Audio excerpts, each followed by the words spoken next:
Right, so Beshlie, thank you for joining me. Oh, thank you for having me.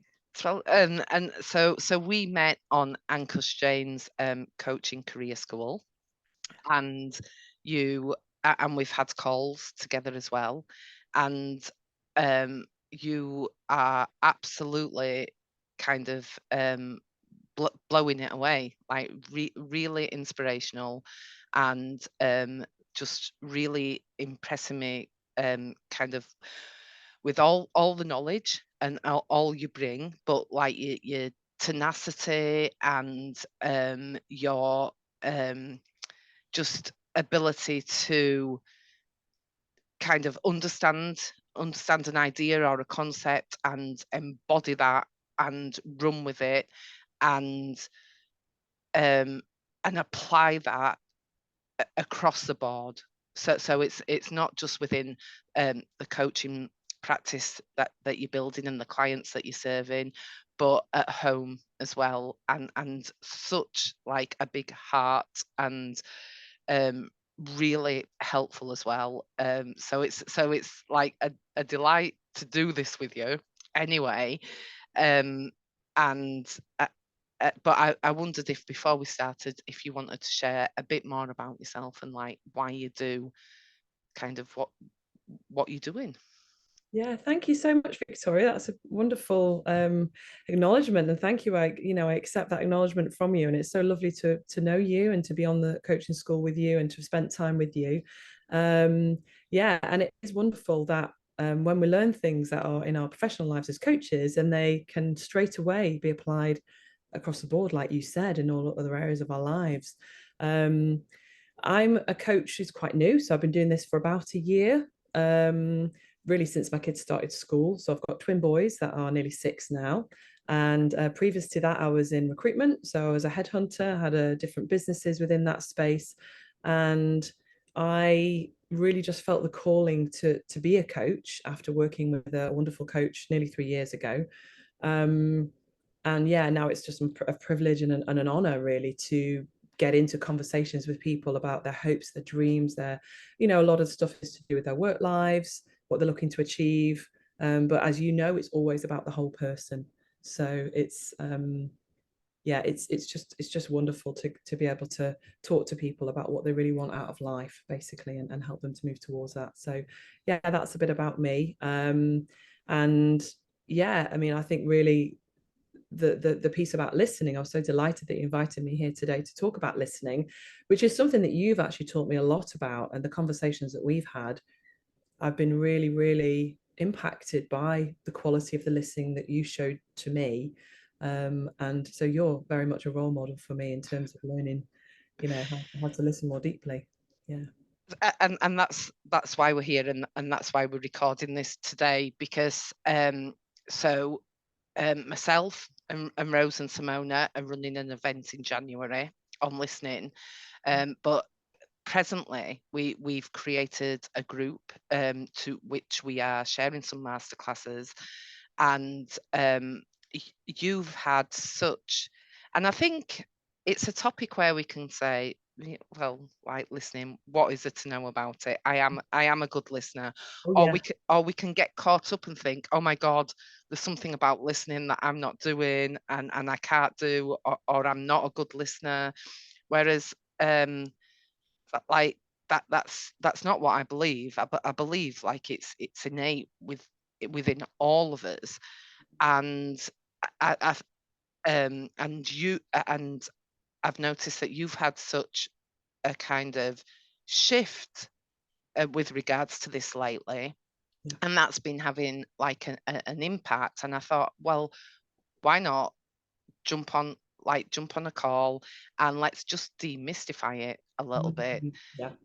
So one of the questions that I want to ask really is, um, how has like how would you say your listening has changed recently? What was it like before, and Yeah. what do you think it's like now?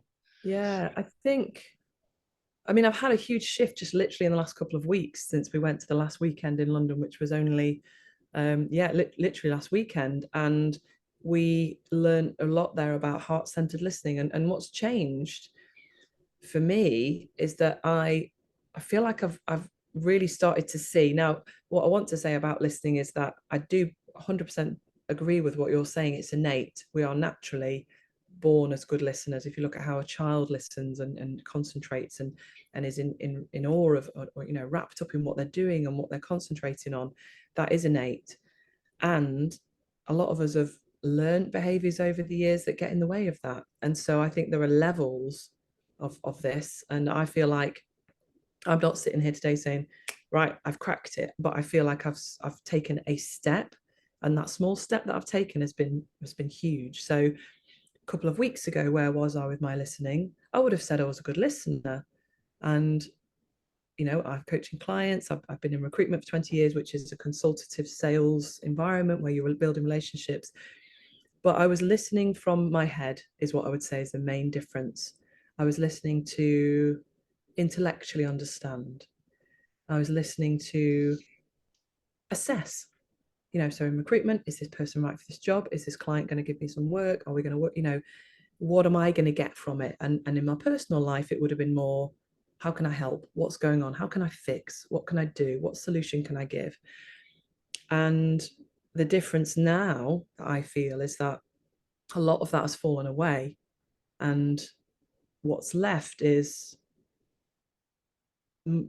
way more connection and way more ease as well.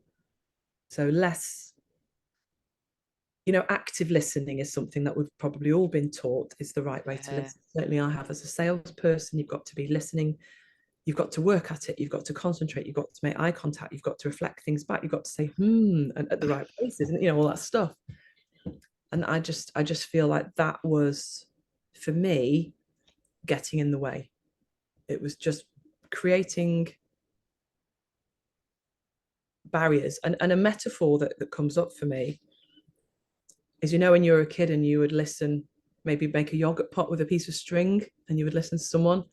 I feel like all of these techniques and all of these methods and types of active listening that we're told to do, that I was doing, they just add like another yogurt pot or another something on the string that stops the pure flow, which is the natural state of listening, which, as you said, is innate. Yeah. So what I'm getting is like kind of a listening with the innocence of a child. Yeah. Yeah. Yeah, it's really beautiful. And wow, I've got a couple of questions now. So we'll go with the first one. So as a result of that, Yeah. what are you seeing? Like what's different? Why Mm. should people even be interested in that? Mm. Well, I'm seeing more of what people are actually trying to say. I'm actually hearing what people are trying to say. And with my clients, it it's hard to put into words, but basically I'm hearing what's really going on with them without it being colored by me. I suppose it's less of me in the conversation, less of me in the experience,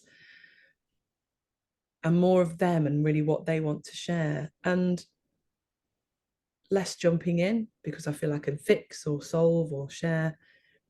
More space, more ease, more of a relaxed feeling that then allows everyone to just yeah, relax and actually then say what's coming up. Because as we know as coaches, when people sharing and in personal relationships as well, it isn't always the first thing that comes up that's really what's going on. Sometimes people have got a lot of things front of mind, busy stuff going on that just needs to come out. And then as people talk, as people feel heard, and they know they're not going to be interrupted, and they know that it's not about me, it's just about them, they're able to verbalize feelings maybe that they haven't verbalized before. And that's becoming more and more common. And then sometimes people will say things and they'll say, well, wow, where's that come from? You know, so without that space and that opportunity for people to feel safe and to feel heard, it just doesn't go as deep, and it just doesn't get to really the heart of what's going on with people. I think that was my experience. I would say, yeah, even just a few weeks ago, was not getting into the depth of the heart of what's really going on with people, which seems to be happening way, way more often now, I would say. I think so. What I'm hearing you say, and this has been like my experience. So if I'm not hearing correctly, just say. But kind of when you're listening with that, it's almost like okay, what do I need to do about this? Like, Yeah. when you're listening from that space and from your head, there's a tendency to and this is what I found, there's a tendency to halfway through think you've got the gist of the problem, Yeah. and oh right, now I know what they need, like now I know the solution, because this is a problem, and we kind of where we kind of jump in quicker, and make the last bit up. And Yeah. what I'm hearing you saying, and again, this has been my experience, that when you're in their world and it's not about fixing it or solving it, Mm-hmm. and you're actually just taking the time to truly understand what they're saying, like if you're listening to what they're saying, that takes a little bit longer, Yeah, it does. because without us jumping to that conclusion of what we think they're saying, if you actually listen to the words, it's not always clear Mm. what what what they're saying, and there is a longer space for them to so they might start off on one track and go, actually no, it's not this, Yeah. it's this. Yeah. um and the other thing that I really loved was that you said, when we give people time to do that, when we're just kind of listening to what they want to share, and not what we think they want to share, that often something new comes up. Yeah. And I think that's the really exciting bit, and I think um you haven't this is just what I'm taking from like what you've been sharing since the weekend, but I think that's not just been the case with clients either, has it? It's No. Yeah, it's been in my personal life. So, like with my husband, whereas before I would have, you know, just listened because I obviously want to hear him and, I want to know what's going on, but I would have been a lot quicker to jump to a solution and to say, well, we need to do this or we need to do that, rather than allowing actually him to just finish really what he needs to say. Um, and that's felt a lot more connecting. It's felt easier. Um, and just with conversations and decisions that we've need to make over the last week and things of everyday life that come up, it's given us, yeah, it feels like a gift that's been given to our relationship and to our connection. Not that there's anything wrong or anything bad, but it just has given a lift of connection and an understanding. And I'm not saying I listen like that all the time, because we're busy and we're doing things, but it's becoming more and more. And certainly if there's a situation that comes up that's, like we had a thing the other day, we were trying to do the Christmas tree, the kids are fighting, as happens when you've got little kids. And and big instead, ones. yeah, and big ones, yeah. When these things come up, there is something to be heard, and it's very easy to dismiss or just say, oh, we just need to do that or whatever. But when actually people feel heard, and my husband, we just sat and had a cup of tea and I just listened, and stuff came out, and some of that was new, some of that was stuff that maybe wasn't related to that, other things that we needed to sort out or deal with or talk about. And yeah, it goes across the board. So it is like the gift that keeps on giving. And I feel like this starting to see the power of listening. It's very exciting to me to think there's a lot more. There are layers and layers and layers to this. And like, say, someone like yourself, who I've learned so much from, you're such an amazing listener. I'm just a little bit along the path, but I know that the more I explore this, the more I look towards this, the more I give this gift to myself, to others, I will just continue to get more back from everybody in terms of more real, genuine connection and understanding of what's going on. And obviously, as a wife, as a mom, as a person, as a coach, that's what I'm here to do. You know, to serve, to understand, and to give people the opportunity to find their own solutions. And I've definitely been giving people solutions, like exactly what you said, maybe halfway through, maybe not even halfway. I would before have probably mentally checked out, thought, I know what that is, writing it down. I've got something for you. I can tell you what to do. I can send you a book. And that's not what people need. It's great to do that. And it's great to share resources. But that's not what people really need. That's not really where transformation comes from. It comes from, like you said, something new, something fresh. And we almost need to, the metaphor that's coming up is like a cup, like a sort of cup. We almost need to like chuck out the old cup of tea to allow a new cup of tea to be poured in. I think there's a good story about a Buddhist monk or something, isn't there, with a cup of tea that has been told by, that just springs to mind. But yeah, people have a lot of thinking, and when they can chuck that out, as in verbalize it, and sort of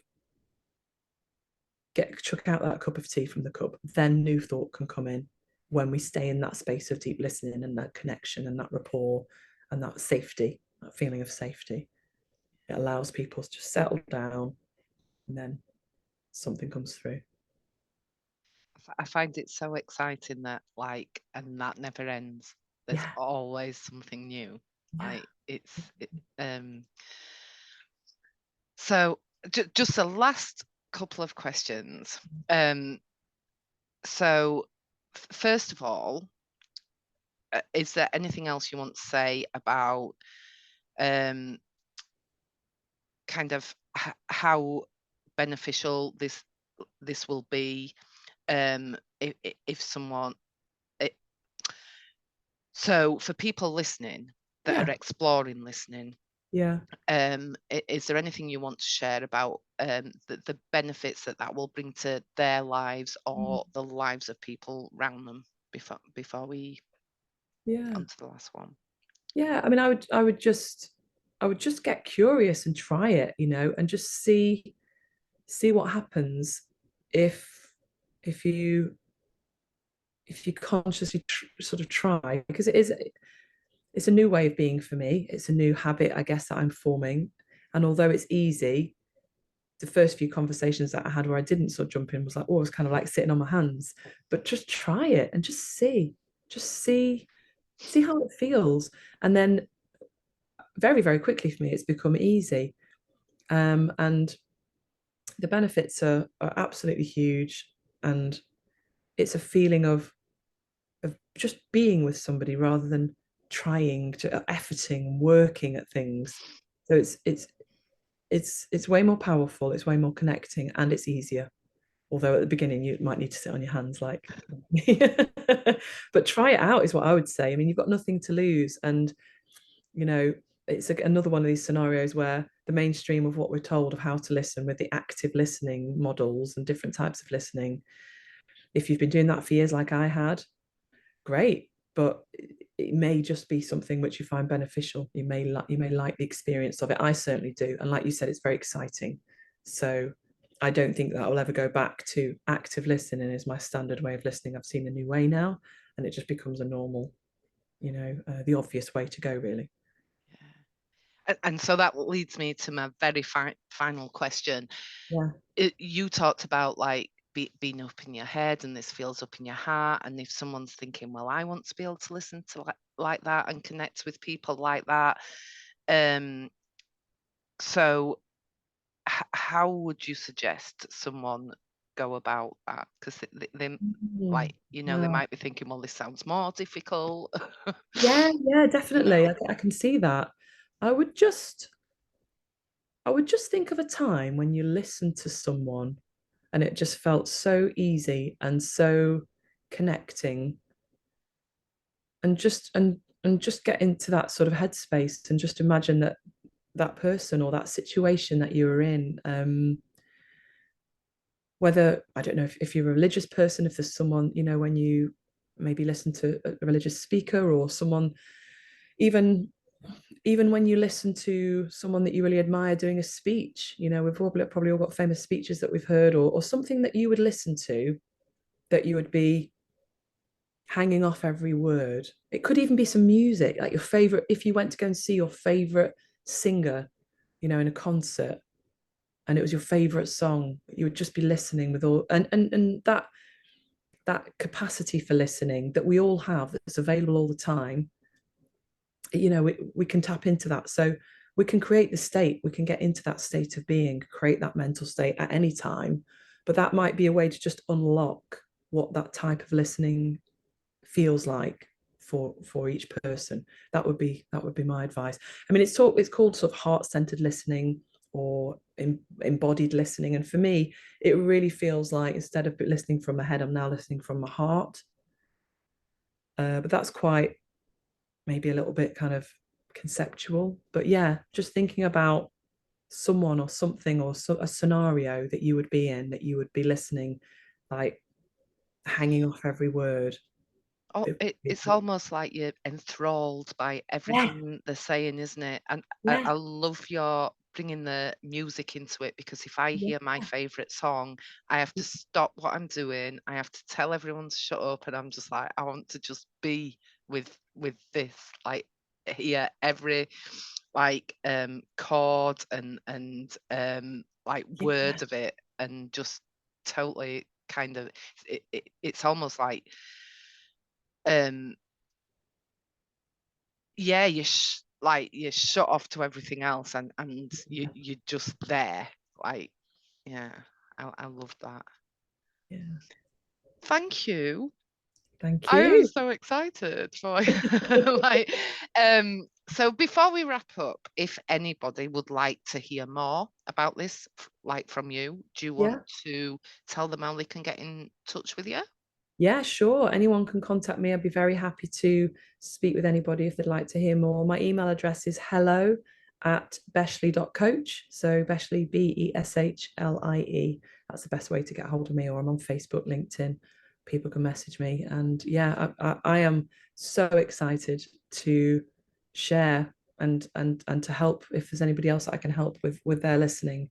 It is an underrated skill, and it seems so easy, and so like, oh yeah, listening, yeah, I'm a good listener. And I wasn't. I thought I was, but I wasn't. And I'm just so grateful for you and Ankush and everybody else on the coaching school that I've learned so much from, that's shown me the way, really, in terms of how to actually listen properly. And yeah, I'm only just scratching the surface as well. Oh, thank you. That's beautiful. And I'm just going to quickly end this by saying that the event in January, it's all set up to um basically to give people an experience of that. Um and so it doesn't matter whether um you you feel you are a good listener, or you wanting to learn how to listen better, because what we were talking about there, um that it during this call, about how there's always something new Yeah, to be seen, yeah, especially when that space is created.